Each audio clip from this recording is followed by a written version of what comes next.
but I think you get out of this business what you put into it, and the more effort you put in, the more time you put in. There's just tons of people out there in this industry that love to teach and love to impart their knowledge on other people. And if you're willing to absorb that, the sky's the limit, really. There's so many different things you can do in the elevator industry. Hello, and welcome to the Elevator Careers Podcast, sponsored by the Allred Group. I am your host, Matt Allred. In this podcast, we talk to the people whose lives and careers are dedicated to the vertical transportation industry to inform and share lessons learned, building upon the foundation of those who have gone before to inspire the next generation of elevator careers. Today we're talking with Cory Hussey, the Chief Operating Officer of Stanley Elevator. Cory's father, Neil, played a key role in building Stanley Elevator during the 70s and 80s, and eventually he purchased the business from Richard Stanley. Cory essentially grew up in the business and was fortunate to work in different areas of the company during high school and college. After college, he started working in the business full-time to pay for law school. Cory quickly fell in love with the elevator industry and has never looked back. Cory, welcome to the show. Thanks for having me, Matt. Thank you. I appreciate you taking some time to talk. I've always been intrigued by Stanley Elevator. I've just heard little bits and pieces about how it was started. So I'm curious, how did Stanley Elevator start, and how did you come to be the COO? Oh boy. Well, I wasn't around when it started, so these are stories that I've been told. But as the legend goes, the business was started in 1951 by Irving Stanley. People called him Jake, and Jake worked for Payne Elevator for a period of time and was laid off due to a slowdown in the construction business, and was looking for things to do, and knew the priest who ran St. Anselm's College in Manchester, New Hampshire. I guess St. Anselm's at that time needed an elevator installed, and Jake had a slightly used elevator in his garage. Not quite sure where that came from, but so the priest ended up hiring Jake to install that elevator in a building up at St. Anselm's. Jake ended up installing the elevator for a lot less than he had charged the school, and went back to the priest to try and give him the balance back. And the priest said, I think you should keep that money and take it and start your own business. And that's a story everybody's been told, and how the business started. And then that's cool. Jake ended up bringing his three sons in, Warren, Bill, and Richard. And ended up Richard bought out the two brothers down the line, and then my father got involved. So obviously a multi-generational venture through two families so far, and it sounds like you've kind of grown up knowing, being inside the business. Is that accurate? Yeah. I mean, I was over here at the building that Stanley was in for many, many years when I was very young. I have very vivid memories of being a little guy running around the building at Christmas parties and sure, probably messing things up. And then was fortunate enough to be able to work in the summer during high school at the business, in the shop, and then through college, and joined full time like 2 days after I graduated college because I didn't have any money left, so I needed to get on the employment game real quick there. So. Well, when was it that you said, "Hey, I want to be in this business"? When I was getting done with college, I didn't know what I wanted to do, and like a lot of people who don't know what they want to do, I was like, well, maybe I'll go to law school, right? Sure.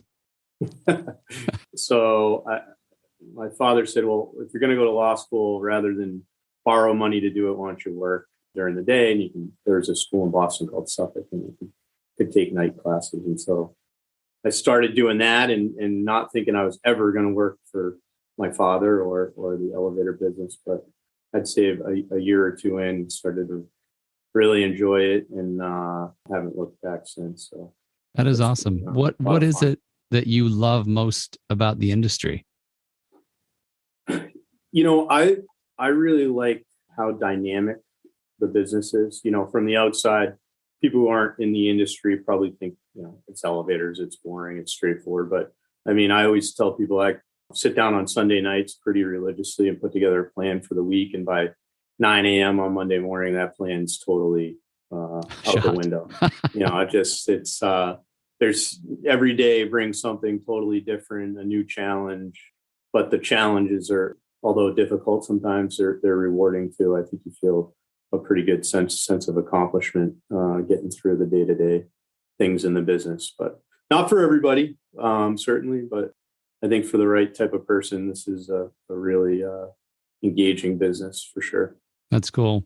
What would you say makes Stanley different than some of your competitors? I know you're, pretty strong there in the Boston area, but you're competing against multinationals every day. Yeah, I mean, it's pretty simple. Like, I think we just treat people well, or try to treat people well. We give people the ability to do their job and do it at a high level. We're not managing on a short-term basis, financials on a short-term basis. We take the long view, which I think if you look at the elevator business, it's really, you have to take the long view, and we're competing against a lot of people that can't do that.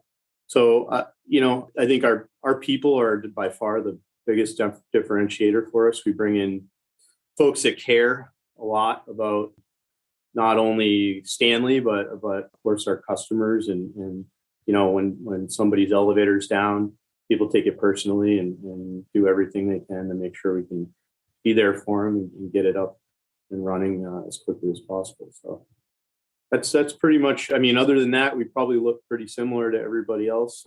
I think probably if there were a competitive advantage, I always like to say, like, caring is our competitive advantage. We really care a lot. We're certainly not perfect, but we try as hard as we can all the time. Yeah, no, and that's all you can do. I've talked to some of your employees different times over the years. It seems like they've been there a long time, that they stick around. Any idea how long the person with the most tenure has been with the company? Yeah, because he reminds me all the time. My father, he's like 52 years. Yeah, but we just had a service mechanic who retired with actually 50. I think he was almost 55 years. Wow. And was never. I don't believe he was ever laid off one time. So that's pretty amazing when you think about it. So all the while with Stanley, because I know a lot of times, especially union employees, they can kind of bounce from company to company, but this gentleman had been there at your company the entire time. Yeah. As far as I know, he was with us the entire time, and we've had other people right up there with that type of tenure. One of our, especially with the field, our strategy is to really self-grow people. So sure. we really try to get apprentices, really good apprentices, and hope that they spend their whole career here. And we develop them into the service mechanics and the adjusters and the high level mechanics that we need to do the job. So, yeah, thank you for saying that. I was going to ask you, what are some of the things you do to develop your employees so they want to stay for 55 years? Yeah, I think we have a pretty well-defined progression, especially in the field with people's careers. So they'll typically start off in construction. We have a decent sized construction business for an independent as far as the industry goes. So we have a lot of opportunity for green apprentices to get experience in construction. Then from there, they'll typically work on a modernization team and work into the repair department, and then becoming a mechanic at some point along the line there. And then from the repair department, we're usually promoting people into service, so to take on a route. And we really try to make sure that our folks get typically 10 to 15 years of experience before they're taking on their own service route and handling the service for 100 or so customers. So, right, that's great. And I've heard you talk some about developing within your office staff as well, whether it's a project manager or sales. What are some of the things you do to really build those people as well, or maybe even help them get in the right seat? Because I sometimes see talented people, but maybe they're not thriving as a salesperson. They're really a better project manager. Curious what you do there, and if you see that kind of situation. Yeah, I mean, we believe in strengths-based management. So, in fact, I know we've worked together, and I usually have a hard time putting the job description's easy, the title's difficult. So, typically people will arrive here at Stanley, join the team, and, we assess over a period of time where their skill set fits best. And we're okay with morphing into something different than where we started, especially for the right person. And to be honest with you, that happens often. We don't necessarily pigeonhole people based on an initial title or anything like that. I think it's tough in the hiring process to really get a feel for exactly where somebody might fit. So we'll work with people. We also, most of the management team here also have field experience. So Okay.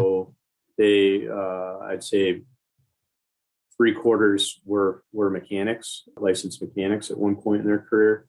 Another quarter spent time in the IUEC field management training program, Right. which allows them to work in the field. And so we're able to, new people to the industry especially are able to get a lot of knowledge from those folks that we have here in the office. I think that's another place where we differentiate a little bit. We have a lot of technical expertise in management and in the office. Which is interesting because a lot of other companies that I talk to, it seems like it's getting harder and harder to get technical expertise to want to work in the office. Do you see that? Oh, for sure. Yeah. I mean, I think it's been getting difficult over the course of the past 20, 25 years. The collective bargaining agreement has changed, limiting the ability to do some things that you used to be able to do to get field employees into management.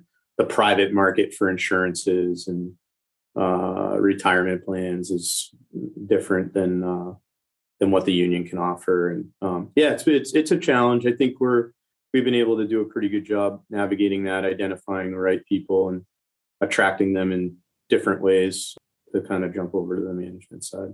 Yeah, I think that's probably got to be a huge advantage. Just knowing what little I do, talking to others, and maybe struggling to bring that talent in, or to be able to pay enough or encourage and incent a mechanic to step into a supervisory role.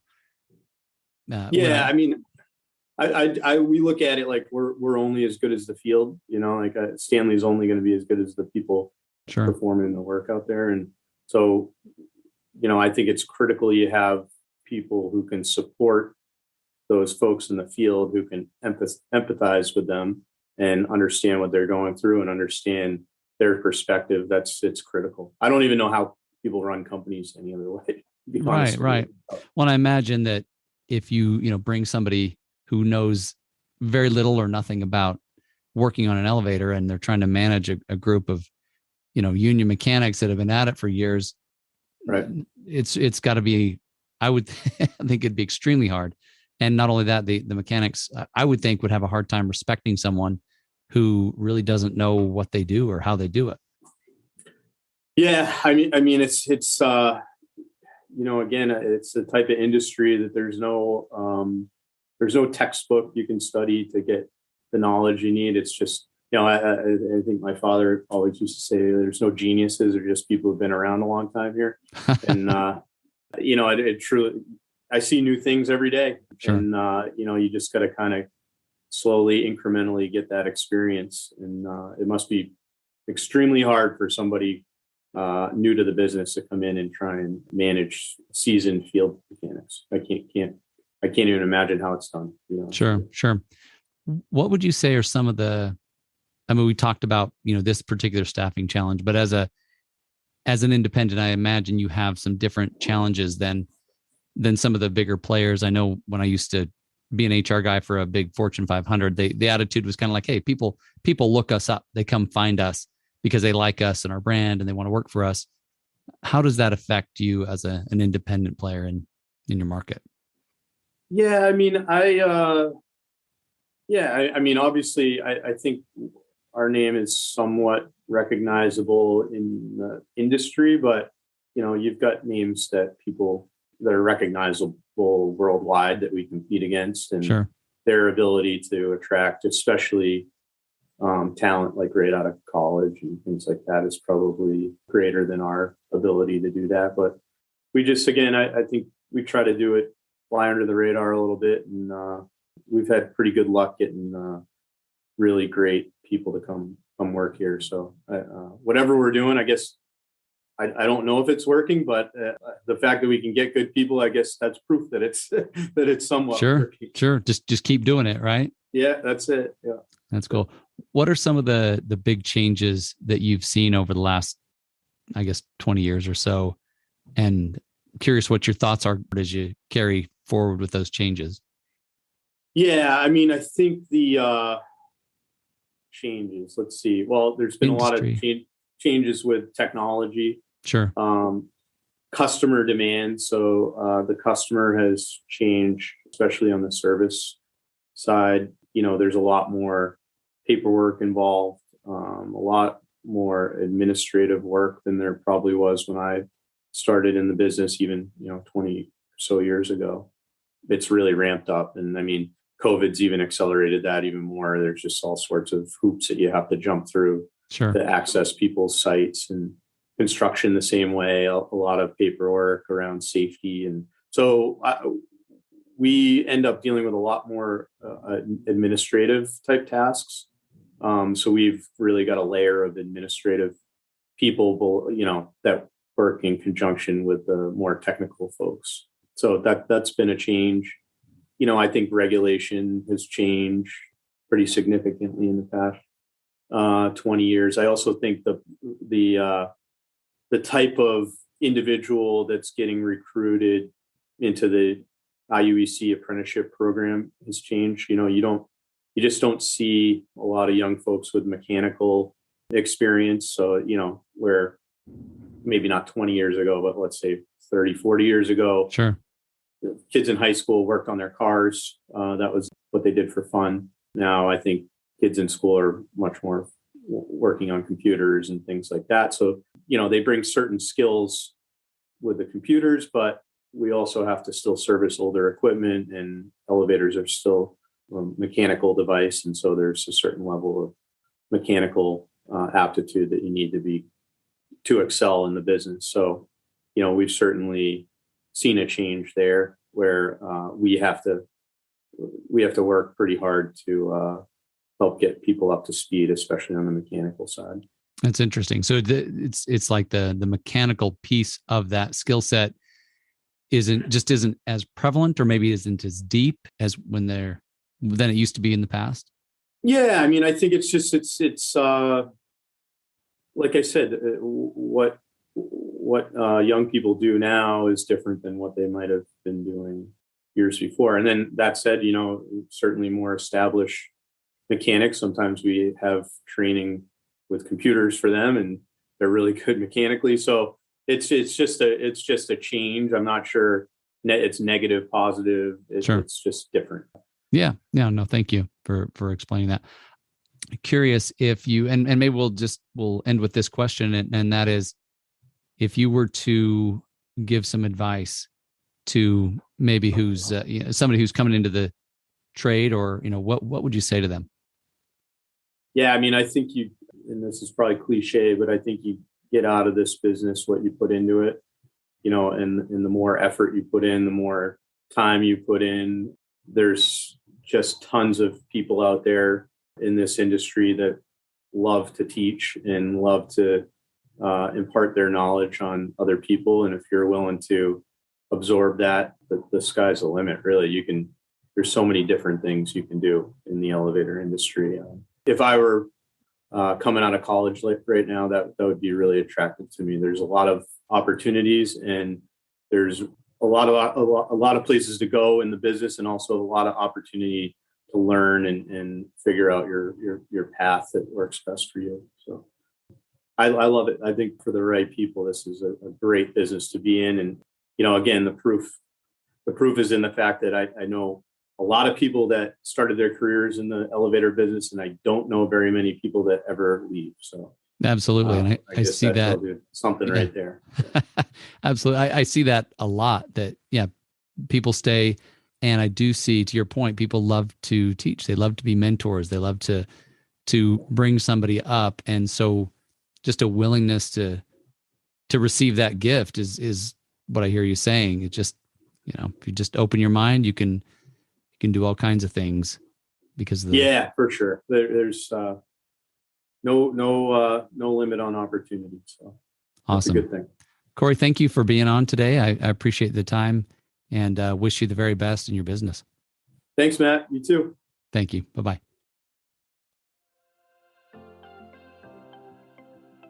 Thank you for listening to the Elevator Careers Podcast, sponsored by the Allred Group, a leader in elevator industry recruiting. You can check us out online at elevatorcareers.net. Please subscribe, and until next time, stay safe.